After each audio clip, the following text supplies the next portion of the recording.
Kryeministri Edi Rama nga Gjirokastra gjatë një takimi me pensionistët foli për programin qeverisës të Partisë Socialiste për zgjedhjet e 11 majit, duke kundërshtuar akuzat e Partisë Demokratike për mospasjen e një programi. Rama theksoi se qeveria ka plan të detajuar për çdo sektor dhe u ndal tek transformimi i arsimit në Shqipëri, ku përmendi përmirësimet e ndjeshme në trajtimin e mësuesve dhe kushtet e punës së tyre. Aso kohë në sistemin publik ne kishim 370 euro. Sot e kemi 1000 euro paga mesatare.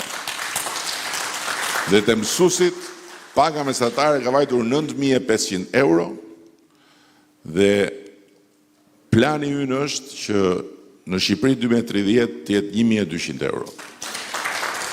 Për te indeksimeve ne kemi vendosur që duke qenë se tani jemi në një fazë rritje të qëndrueshme të ekonomisë dhe duke qenë se kemi të ardhura që të i kalojnë parashikimet, atëherë bazuar në këtë, kemi vendosur që ta ndajmë për pensionistët një bonus i cili është bonusi i fundvitit dhe bonusi i pranverës dhe të dy bashk nga dhjetori në shkurt të këtij viti, ne faktikisht kemi ndarë 165 milion euro, vetëm për pensionistë.